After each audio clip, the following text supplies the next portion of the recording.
गेली 42 वर्ष ज्यांनी उद्धव ठाकरे, बाळासाहेब ठाकरे आणि मीनाताई ठाकरे यांच्या सोबत काम केलं, आज त्याच मीनाताई कांबळी यांनी एकनाथ शिंदे यांच्या खांद्याला खांदा लावत नवी सुरुवात केलेली आहे। शिवसेनेत त्यांचा नुकताच प्रवेश झालेला आहे। परंतु असं काय घडलं की त्यांना असं का वाटलं की हा निर्णय घ्यावा? ज्यांनी बाळासाहेब ठाकरे आणि मीनाताई असताना कामाला सुरुवात केली होती, परंतु आज अचानक असं का घडलं हे त्यांच्याकडून जाणून घेऊया। आपल्यासोबत मीनाताई कांबळी आहेत, त्यांच्याकडून जाणून घेऊया। तुमचं खूप खूप स्वागत, अभिनंदन। तुम्ही आता शिवसेनेच्या महिला नेत्या झालेल्या आहात आणि शिवसेनेत नेतेपद याला खूप मोठा मान आहे। आज असा निर्णय घेण्यामागे काय कारण होतं आपलं? मी बाळासाहेबांची शिवसैनिक म्हणून गेली 44-45 वर्ष ह्या पक्षात एक सामान्य शिवसैनिक म्हणून काम करत आलेली आहे। त्याच्यानंतर हळूहळू गटप्रमुख, नंतर 1985 साली मी महिला शाखा प्रमुख म्हणून उमरखडी विभागाचं नेतृत्व बाळासाहेबांनी माझ्याकडे सोपवलं आणि मी माझं कर्तृत्व सिद्ध केलं।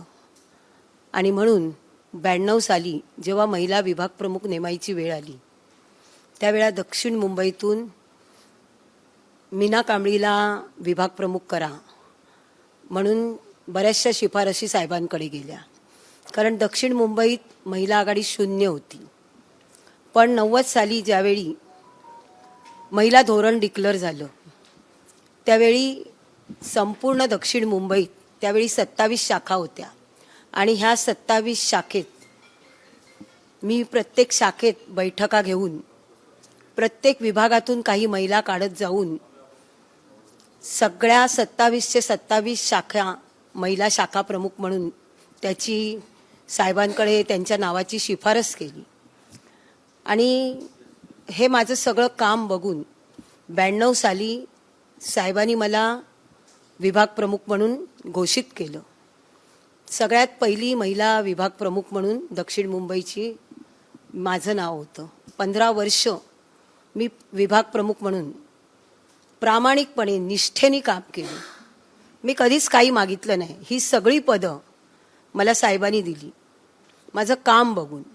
मग ते आंदोलनं असो, निवडणुका असो, विविध प्रकारची शिबिरं असो, वैद्यकीय शिबिर असो, मुलांचं वह्या वाटप, पुस्तकं वाटप, दिवाळीच्या वेळेला फराळाच्या वस्तूंचं वाटप, हे आज कित्येक वर्ष करत आलेली आहे।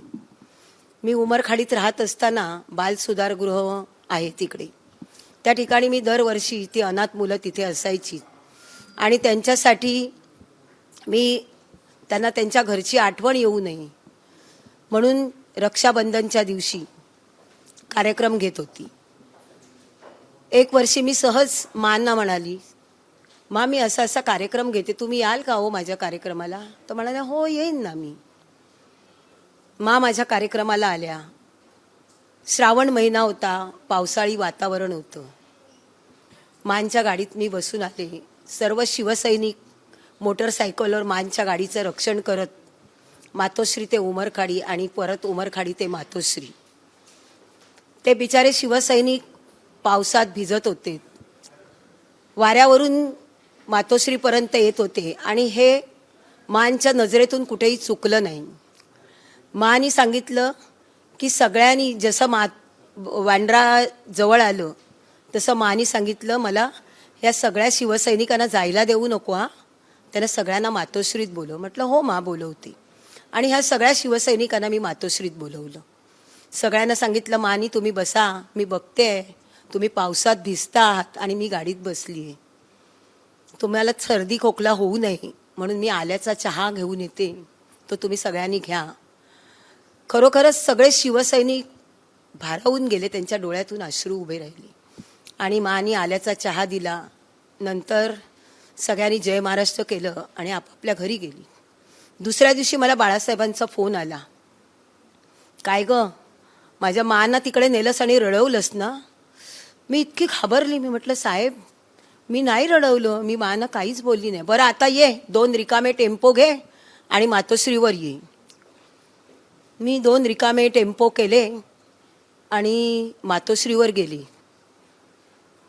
मग मला कळलं की त्या मुलांची ती परिस्थिती बघून त्यांना सहन झालं नाही अश्रू. आणि साहेबांना येऊन सांगत होते. छोटी छोटी मुलं अनाथ तिथे होती, काही गुन्हे करून आलेली होती आणि त्यांची परिस्थिती जी होती ती माझ्यानी बघवत नव्हती. म्हणून मी साहेबांना सांगितलं आणि ते 2 टेम्पो भरून साहेबांनी दुधाची पावडर, त्यांना काय जे स्किन डिजीज वगैरे झालेले होते त्याच्यासाठी त्या सगळ्या ट्यूब, औषधं, विटॅमिनच्या गोळ्या, बिस्किटं, विविध प्रकारच्या सगळ्या वस्तूंनी ते टेम्पो भरले होते आणि ते टेम्पो नेऊन मी त्या बाल सुधार गृहात दिलं. असे आमचे बाळासाहेब आणि मासाहेब होत्या. एवढ्या सगळ्या आठवणी असताना आज असं का वाटलं की आज हे सगळं ठाकरे कुटुंब सोडून आज आपण दुसरीकडे जावं? कसं आहे ना, मी हे सगळं प्रामाणिक काम करत असताना माझी अपेक्षा काही नव्हती, पण कुठेतरी माणूस आहे मी. शेवटी माणसाचं मन कुठेतरी दुखवलं जातं, तसं आज माझं मन दुखवलं गेलंय. मला 2012 साली मातोश्रीवरून फोन आला की उद्या तुम्ही फॉर्म भरायचा आहे विधान परिषदेसाठी, तर तुम्ही तयारी करा. शिवसेनेचे सचिव अनिल देसाई माझ्या घरी आली आणि मला सांगितलं अमुक अमुक पेपर लागतील, असं लागेल, तसं झालेल. त्यावेळी पांडुरंग सकपाळ विभाग प्रमुख होते, त्यांनाही बोलावून घेतलं. ते माझ्यासोबत आले, सगळे पेपर्स तयार केले रात्री 2 वाजेपर्यंत बसून. नंतर मला सकाळी फोन आला 9 वाजता ती सगळी कागदपत्र फॉर्म घेऊन तुम्ही विधान भवनात या. म्हटलं ठीक आहे. मी विधान भवनात गेली. बरं, मला विधान परिषद द्या असं मी बोललेही नव्हती, पण त्यांचा मोठेपणा साहेबांचा म्हणून त्यांनी मला फॉर्म भरायला सांगितलं. कोणाचे आदेश होते? उद्धव साहेबांची. म्हणजे त्यांच्या मनाचा मोठेपणा होता म्हणून त्यांनी मला सांगितलं की तुम्हाला विधान परिषद देतोय. त्यानंतर मी 9:30 पोचली तिथे. 10 वाजले, 11 वाजले, 11:30 वाजले, 12 वाजले, 2 वाजले. माझे फॉर्म वरती दाखवले गेले, बरोबर आहेत की नाही हे सगळं झालं आणि मी पक्ष कार्यालयात येऊन बसली आणि थोड्या वेळाने सुभाष देसाई आले आणि मला म्हणाले, हां आलात ना तुम्ही फॉर्म दाखवून? म्हटलं हो आली. बरं बसा, आपल्याला आता मातोश्रीवरून फोन आला की आपल्याला फॉर्म सबमिट करायचं आहे. म्हटलं ठीक आहे. नंतर 2:30 वाजता फॉर्म भरायची लिमिट 3 वाजेपर्यंत होती. 2:30 वाजता सुभाष देसाई आले आणि मला म्हणाले की बघा काही अडचणी येत आहेत आपल्याला आणि समोरचा पक्ष पण आणखीन सीट हे करतोय, तर तुम्हाला आता तुमचा फॉर्म सबमिट करता येणार नाही. म्हटलं ठीक आहे, एवढंच बोलली मी आणि तिथून निघून आली. थोडी नाराज झाली होती. 4-5 दिवस शांत बसली घरात. शेवटी मी शिवसैनिक, मी शांत बसू शकत नाही. पुन्हा कामाला लागली, जोमाने कामाला लागली. त्यानंतर एक धक्के पचवत गेली. बाहेरून आलेल्या सगळ्यांना तुम्ही विधान परिषदा दिल्यात, राज्यसभा दिली.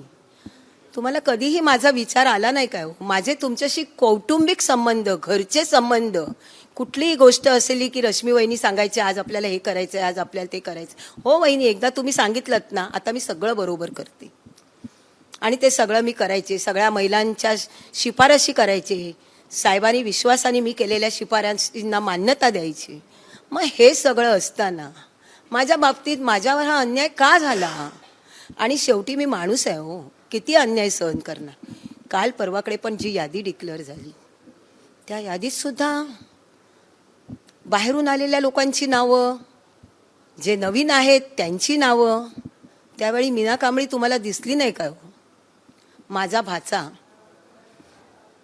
आशिष साखरकर हा भारतश्री मिस्टर युनिव्हर्स शिवछत्रपती पुरस्कार विजेता, स्वतः ग्रॅज्युएट होता आणि त्यांना शासनाची स्कीम आहे की त्यांना क्लास 1 ऑफिसर म्हणून शासकीय सेवेत समाविष्ट करायचं म्हणून.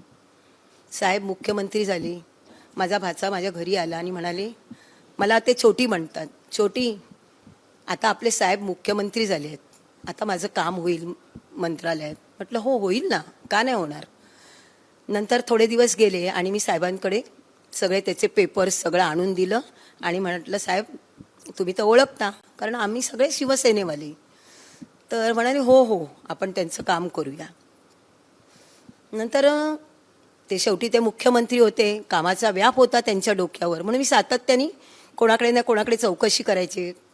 समोर कुठल्या पक्षाच्या माध्यमातून भेटल्यानंतर त्यांना असं आठवण करून द्यायची, साहेब आमच्या आशिषचं काम व्हायचं आहे.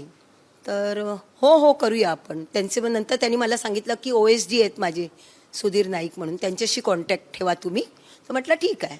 मग मी सुधीर नाईकना वारंवार सांगायची काय झालं, कुठपर्यंत आलं. नाही प्रोसेसमध्ये आहे, होईल, प्रोसेसमध्ये आहे, होईल. ते काम झालं नाही. तरीही मी शांत बसली, कारण मी मुळाची हाडाची शिवसैनिक आहे आणि ठाकरे कुटुंबावर प्रेम करणारी मी शिवसैनिक आहे. पण ते काम झालं नाही. शेवटी माझा भाचा या जगातून निघून गेला. मला किती दुःख झालं असेल, किती यातना झाल्या असतील याची मी त्याची आत्या म्हणून मला दुःख आहे. त्याची कोणाला किंमत असेल नसेल मला माहीत नाही. तो गेल्यानंतर मला उद्धव साहेबांनी फोन केला, मला रश्मी वहिनींनी फोन केला, खूप वाईट झालं वगैरे सगळं. ठीक आहे म्हटलं. शेवटी वेळ निघून गेली होती. काय बोलू शकत होती मी? काहीच नाही बोलू शकत होती. आमचं दुःख हे आयुष्याचं दुःख आहे. तुम्ही इकडे आलेला आहात, तुम्हाला थांबवण्यासाठी काही प्रयत्न झाले का? कारण का ज्या वेळेला रश्मी ठाकरे ह्या ठाण्याला जातात देवीच्या दर्शनाला, त्या वेळेला तुम्ही त्यांचे प्रमुख सारथी म्हणून काम करत असत. आज मात्र ते चित्र नव्हतं. काही थांबवण्याचा प्रयत्न झाला? ऐका, थांबवण्याचा प्रयत्न झाला असं मी म्हणणार नाही. रश्मी वहिनींबरोबर गेली कित्येक वर्ष, त्यांचं लग्न सुद्धा झालं नव्हतं तेव्हापासून मी पक्षात आहे. नंतर लग्न व्हायच्या आधी पण त्या मानबरोबर यायच्या दसरा मेळाव्याला, कुठच्या मोठ्या सभा असली तर त्यांचा आमचा परिचय होता. आणि नंतर त्यांचे माझे घनिष्ठ संबंध होत गेले. मी विशाखा राऊत, आमचे घनिष्ठ संबंध होत गेले आणि त्यांच्याबरोबर सगळ्या कार्यक्रमाला मी असायची. त्यांना कधी कुठे जायला नाही मिळालं तरी मला सांगायच्या, मीनाताई तुम्ही जाऊन या. म्हटलं हो वहिनी मी जाऊन ये. आज मलाही दुःख होत होतं की त्यांच्यासोबत मी तिकडे दर्शनाला नाही आहे म्हणून. आणि मी तुम्हाला सांगते, जरी मी इथे आलेली असेल ह्या शिंदे साहेबांच्या बरोबर, तरी माझ्या मनात दुःख यातना ह्या आहेतच आणि त्या कायम राहतील. धन्यवाद आमच्याशी बातचीत केल्याबद्दल. तर ह्या होत्या मीनाताई कांबळी, ज्यांनी अनेक वर्ष उद्धव ठाकरे, बाळासाहेब ठाकरे आणि रश्मी ठाकरेंसोबत काम केलं होतं. परंतु आज मात्र त्यांना त्यांच्या मनातलं दुःख आहे ते त्यांनी ABP माझ्यासमोर बोलून दाखवलेलं आहे आणि भविष्यात देखील ही त्यांच्या मनात सल राहील. परंतु एक शिवसैनिक म्हणून ते एकनाथ शिंदे यांच्यासोबत खांद्याला खांदा लावून काम करतील. कॅमेरा पर्सन रुपेश चिल्लरसह वैभव परब, ABP माझा, मुंबई. ABP माझा, उघडा डोळे बघा नीट.